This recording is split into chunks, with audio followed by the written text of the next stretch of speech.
también son GTPase, o sea, moléculas que llevan cargados GTP.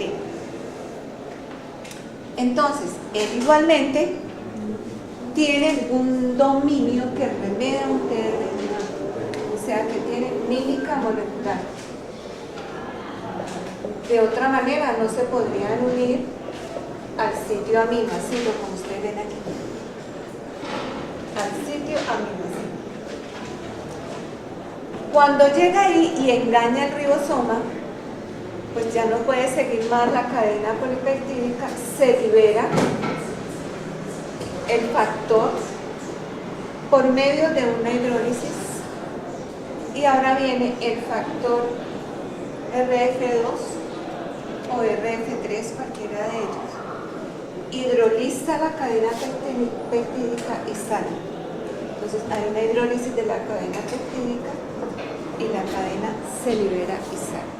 O sea que igual que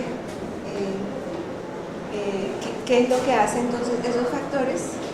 Por medio de una molécula de agua, rompe el enlace peptídico o el enlace, este no es un enlace peptídico, sino un enlace acilado. Esto es una acilación, recuerden, porque está unido a la molécula de tRNA, rompe por el extremo carboxilo eso y libera el tRNA y la cadena polipeptídica, como ustedes están viendo ahí.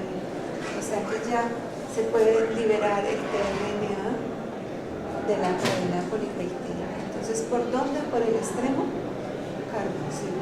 Recuerden que esta unión es una acilación, porque es una molécula de adenina, esta es una ribosa unida a una cadena peptídica. Entonces, eso es lo que hace el factor de liberación. Puede ser el 2 o el 3 quien hace esta labor. Muy bien. Ahora, ¿cuál es la ventaja de conocer el proceso de traducción? Bueno, acuérdense que esto es en procariotas. El proceso de traducción ha sido blanco para el ataque de muchas infecciones bacterianas. A través de ella se ha podido desarrollar antibiótico-terapia o muchos de esos antibióticos, porque su blanco de acción tiene que ver con mucho de la síntesis proteica. Entonces, ¿cuáles son esos? Entonces, por ejemplo, ¿para qué sirve una streptomicina? O los aminoglucósidos, que son los antibióticos de cuarta generación. Ustedes ya saben que el problema de ahora es que no hay un solo antibiótico que sirva. Ya saben eso, ¿cierto? Y que se están buscando estrategias como otro tipo de antibióticos que tienen que ver con péptidos que hacen canales en las membranas de las bacterias y por ahí destruyen la bacteria. Eso serían los antibióticos del futuro, ¿ya? Porque ninguno de los que están desarrollados hasta ahora aparecen multiresistentes, es decir, que realmente no hay forma de atacar mucho de los bacterias o de las infecciones microbianas por bacterias que existen. Entonces, pues las bacterias se van por un lado, pero el hombre se va también por otro lado. Estos que les voy a decir son de cuarta generación. Ya hay resistencia frente a ellos.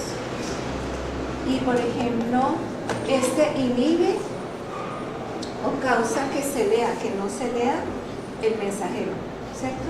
O sea que inhibe la iniciación. Entonces, ¿qué paso es el que se está inhibiendo ahí? Si no sale el mensajero, ¿sobre qué está actuando? Esos aminoglucósidos. Sobre el apareamiento 16S mensajero. Ese es blanco de acción, ¿cierto? Bueno, ¿para qué sirve la tetraciclina? La tetraciclina se une a la unidad 30S e inhibe la unión de la molécula de aminoácido tRNA en procariotas, ¿cierto? Claro, pues si ella se une a la unidad 30S, va a impedir que llegue el tRNA iniciador, ¿cierto? Entonces eso es lo que hace la tetraciclina. Este antibiótico está en desuso. ¿Por qué está en desuso? Por digamos, los factores secundarios que desencadenan. Puede desencadenar anemia plástica o una gran cantidad de secuelas secundarias que tiene la tetraciclina. Muy bueno es excelente, pero ya no se usa mucho. El cloranfenicol menos. El cloranfenicol inhibe la acción de la peptidtransferasa.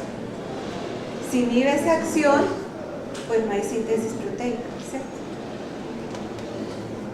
La ciclohexamida, otro antibiótico, este sí se usa mucho en clínica, inhibe también la actividad de la peptidtransferasa, pero miren entonces,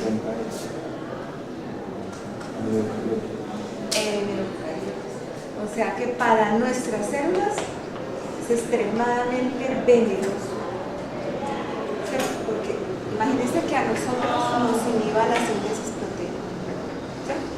Sin embargo, es utilizado más que como antibiótico, como un antioncogénico. La eritromicina se une a las unidades 50S e inhibe el proceso de translocación. O sea, el último proceso que le da el codazo.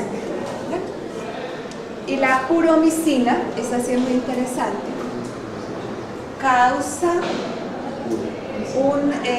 que la cadena peptídica termine prematuramente, ¿ya? Es decir, se interrumpe la síntesis proteica. ¿Por qué? Porque la puromicina es un análogo del aminoácido de RNA en procariotes e eucariotes. Bueno, entonces ahí tienen ustedes. Esta es la molécula aminoácido tRNA, es decir, cuando está cargado el aminoácido al tRNA, la puromicina engaña a ese tRNA y se mete ahí. Ahí se mete. Entonces, hasta ahí termina la síntesis proteica. ¿Está claro?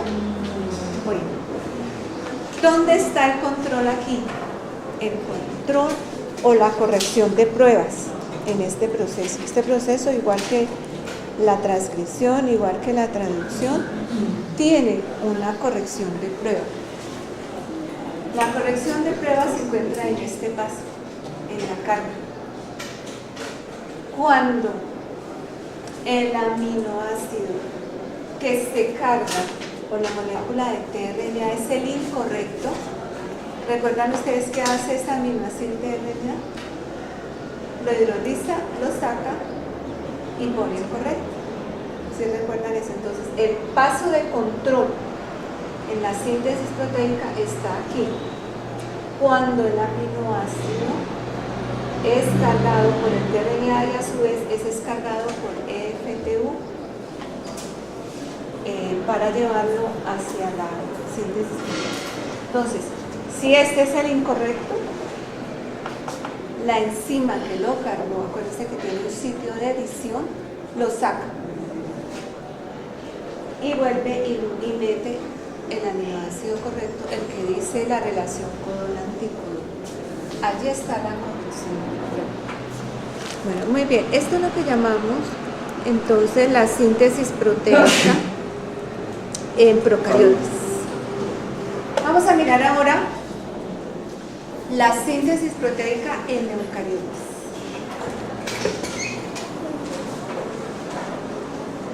Logísticamente, la síntesis proteica en eucariotes es lo mismo.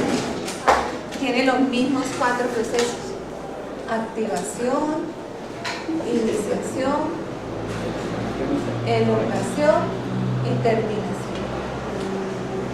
¿Ya? Tiene los mismos procesos. ¿Dónde está la diferencia fundamental? La diferencia fundamental está en el proceso de iniciación. ¿Ya? Ahí es donde nosotros vamos a encontrar diferencias fundamentales entre eucariotes y procariotes. ¿Y qué pasa con los demás pasos? Elongación y terminación. Esencialmente es lo mismo. Lo único es que los factores son más. O sea que ya no van a haber 3 factores, sino que van a haber muchos más factores.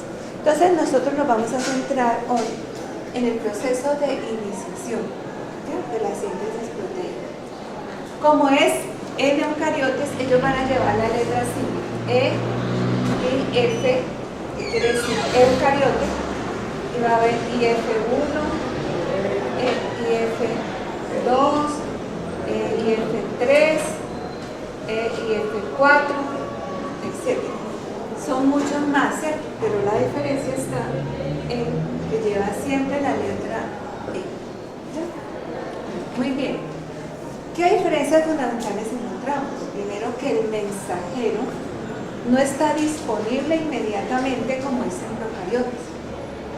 El mensajero tiene que transportarse del núcleo, como ustedes lo ven aquí, esta es la envoltura nuclear, del núcleo, y encontrar el ribosoma.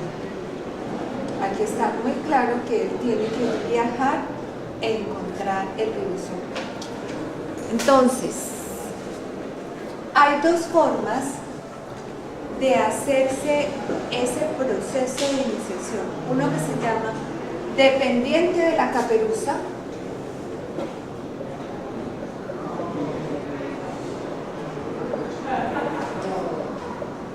y otro que se llama independiente de la caperuza.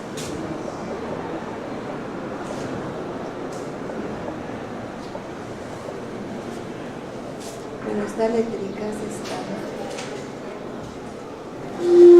¿Se alcanzan a ver ahí bien? ¿Se alcanzan a ver o no?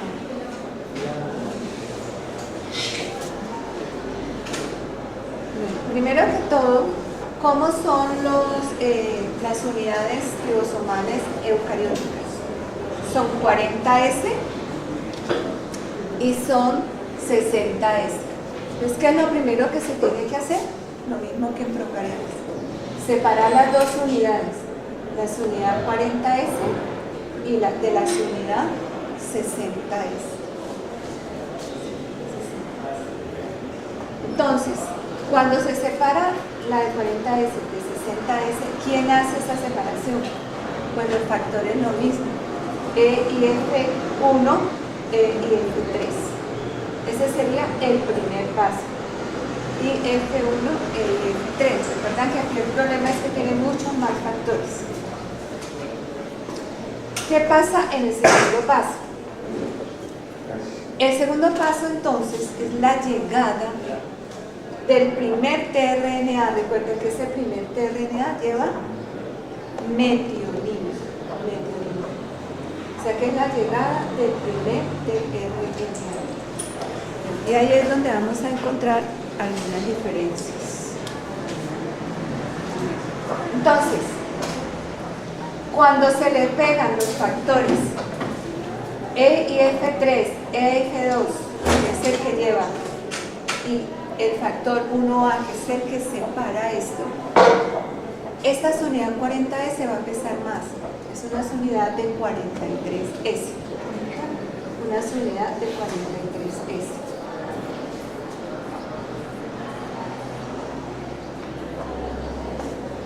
Ahí entonces va a llegar el factor IFG4. Este factor, a su vez, está formado por 3 factores proteicos diferentes. Uno factor que se llama el factor E, el factor G y el factor A. O sea que ellos son factores proteicos que hacen parte del IFG4. ¿Qué hace cada uno de esos factores? Bueno, cada uno de estos factores, por ejemplo, esta es lo que se llama una proteína de andamio. O sea que es una proteína de andamio, simplemente sirve de soporte para que se dé el proceso. El 4E, que es este, es el que realmente marca el reconocimiento a la caperuza, ¿ya? al sitio metilguanina, ¿ya? O sea que él es el que deriva o maneja esa estructura, esa unión que ustedes ven aquí, y es el que le dice a ese mensajero, le hace varias veces, no solamente una vez, sino varias veces dependiendo de las necesidades de la célula, ¿ya? Entonces, eso es lo que hace ese factor. Y este factor IFG es una especie de RNasa ribonucleolítica que rompe las estructuras secundarias o ayuda a romper las estructuras secundarias que forma el mensajero. Entonces, este factor F4 es un factor muy importante dentro del proceso de iniciación. Entonces, ¿cómo se hace la iniciación? Oye, pero yo no entendí la 4E. ¿4 qué? La 4E. La 4E se une a la caperuza y le dice al mensajero, usted se comió una vez, 2 veces. Es el que señala las veces en que se lee un mensajero. ¿Ya? Bueno. Entonces, si ustedes observan, esto es todo un complejo que permite que se circularice, miren, el mensajero se circulariza y puede ser leído varias veces por el ribosoma. Entonces, ustedes están observando ahí cómo se hace ese proceso, y un mensajero eucariótico, a diferencia de un procariótico, se circulariza para pasar varias veces por el ribosoma. ¿Quién da ese paso o quién permite que eso se lea varias veces? El factor F4E. Entonces miren cómo se dobla. Todos estos factores doblan la molécula de ADN. Miren donde quedó la cola de Bolívar. Y adivinen qué es esto. ¿Qué es esta proteína? ¿Quién me dice qué es esa proteína? Ya usted la conoce. ¿Cómo no la van a conocer? Esta proteína es la polimerasa de adenina, la que le está poniendo la cola de ADN. Pues miren, todo eso hace un solo complejo. ¿Y dónde lo hace? A poner todo esto en contacto con la caperuza. Entonces, ¿está claro o no? ¿Sí? Entonces, eso es la principal diferencia. Porque ya que sigue, devolvámonos a esto. Ese paso es este que estoy describiendo aquí. Luego sigue el paso 4, que es la llegada. Y luego viene el ensamblaje nuevamente del ribosoma. Y la síntesis proteica en nosotros sigue el proceso de elongación. Solo que el número de factores son más. ¿No? O sea que allí es donde está la principal diferencia con eucariotas, en este complejo.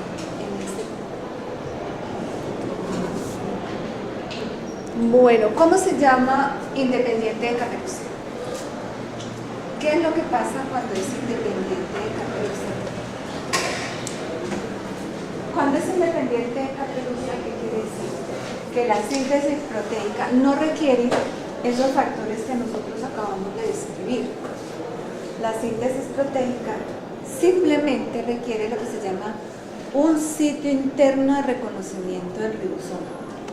Ya lo hemos visto con ustedes, eso se llama un IRIS, sitio interno de reconocimiento del ribosoma. ¿Dónde generalmente se puede encontrar ese sitio interno de reconocimiento del ribosoma? Obviamente en la molécula de RNA mensajero. Más o menos donde se ha visto, puede verse a 100 nucleótidos, ¿cierto? A 100 nucleótidos. Este es el inicio. Esta es la caperuza. Hay más o menos 100 nucleótidos ahí.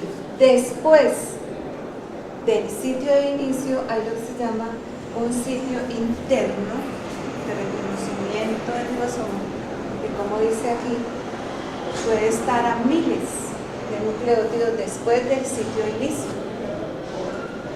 O sea que ¿dónde se iniciaría ahí la síntesis proteica? Pues aquí, independiente. Pero aquí ¿qué? Aquí apenas lo va a reconocer el ribosoma para iniciar la síntesis proteica. Eso quiere decir que este mensajero puede ser leído tanto por esta señal de inicio como esta señal de reconocimiento del ribosoma, ¿cierto? Una vez o dos veces o tres veces, dependiendo del número de AIRES que tenga ese mensajero.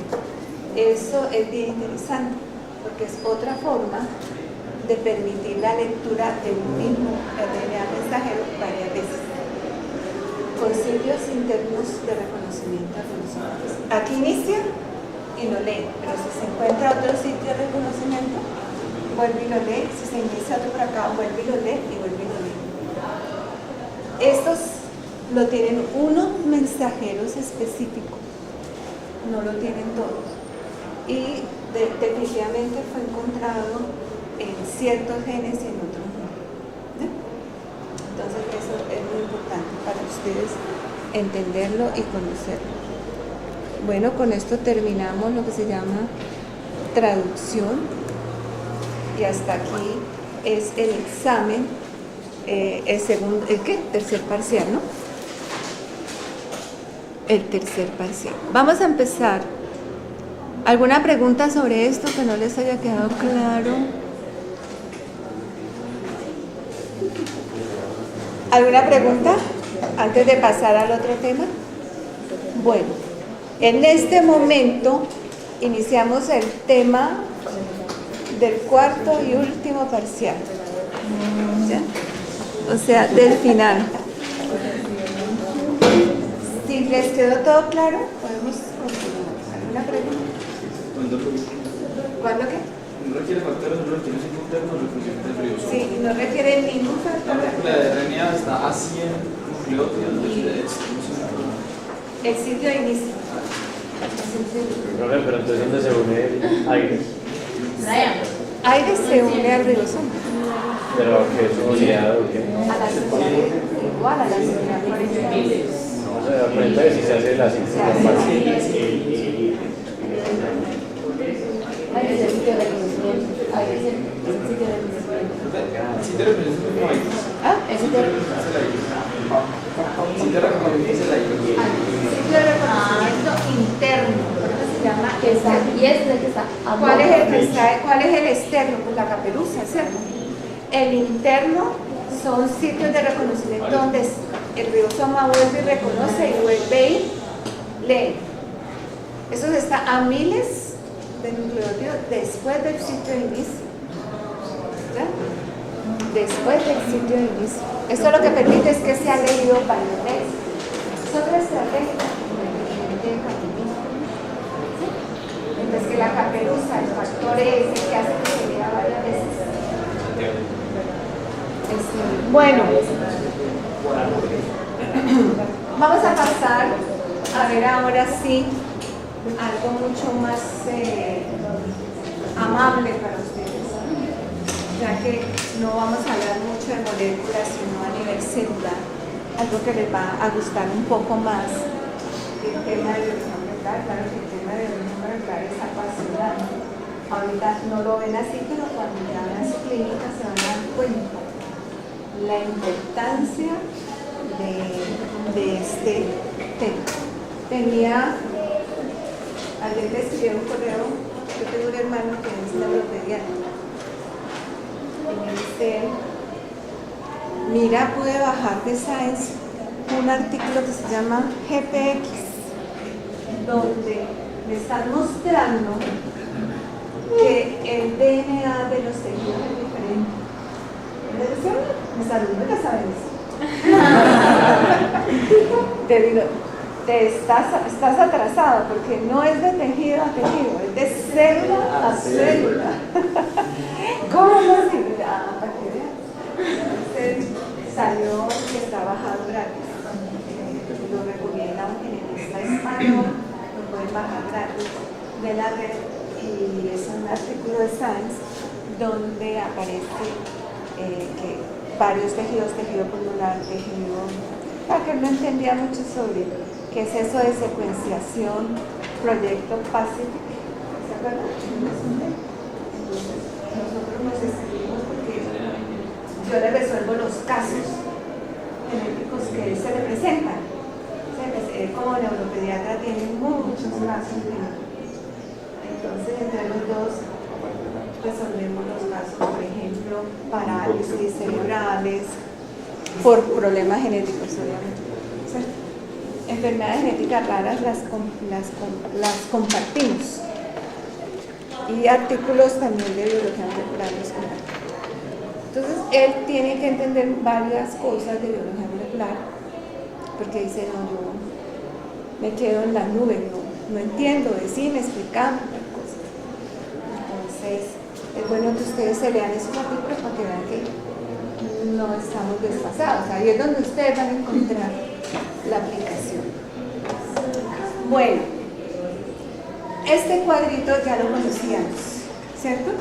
Conocíamos que los organismos se clasifican, habíamos hecho una clasificación muy interesante, o no nosotros, pues los biólogos han hecho una clasificación prácticamente procarióticos, arqueas, eucarióticos, y que realmente hay un eslabón entre procariotes y arqueas, porque digamos este reino comparte algunas características con los organismos eucarióticos, pero una de las principales características pues es tener una estructura, una organela celular que vamos a llamar núcleo. Como muchos de los aspectos de cómo se comporta el material de la herencia a nivel celular está precisamente en esta organela, tenemos que empezar aprendiendo mucho de ella, ¿ya?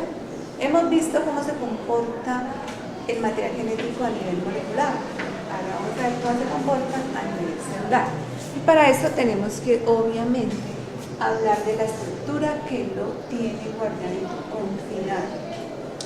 Como en distintas ocasiones hemos repetido, una célula animal o una célula eucariótica se diferencia de una célula bacteriana por muchas cosas, pero principalmente su material genético está confinado en dos estructuras, que es núcleo y mitocondria.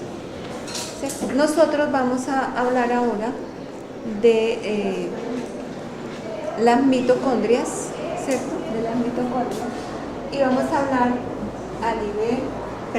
vamos a hablar ahora del material genético nuclear, y vamos a hablar exclusivamente de sus vehículos, los cromosomas, dónde se sitúan los genes, cómo se sitúan, cómo se distribuyen, cómo es la división celular, etcétera, etcétera. Bueno, entonces todas estas diferencias las habíamos visto. Lo más importante de las células eucarióticas y procarióticas es que tienen un ciclo celular. También habíamos visto que ese ciclo celular se dividía en dos grandes etapas. Una etapa que se llamaba la etapa de interfase y una etapa propiamente que se llama la etapa de división celular. Que las etapas más importantes del ciclo celular son estas dos: la división celular y el proceso de duplicación, o sea, la fase S. Y que la división celular y la fase S son las etapas más importantes en el ciclo celular. ¿Por qué? Porque la duplicación del material genético es lo que le está diciendo a la célula: divídase. Si no hay duplicación, no hay división. ¿Y para qué es la división? Es simplemente el remedio de lo que pasa con un ser vivo. Todo ser vivo nace, crece, se reproduce y muere. Y eso es lo que se hace a nivel celular. La célula, cuando está duplicando su material genético, es porque ha decidido dejar de ser una para en dos. Entonces ella desaparece y distribuye su material genético en sus dos células hijas. Y este es el misterio de la vida, ¿cierto? Desaparece, se forma.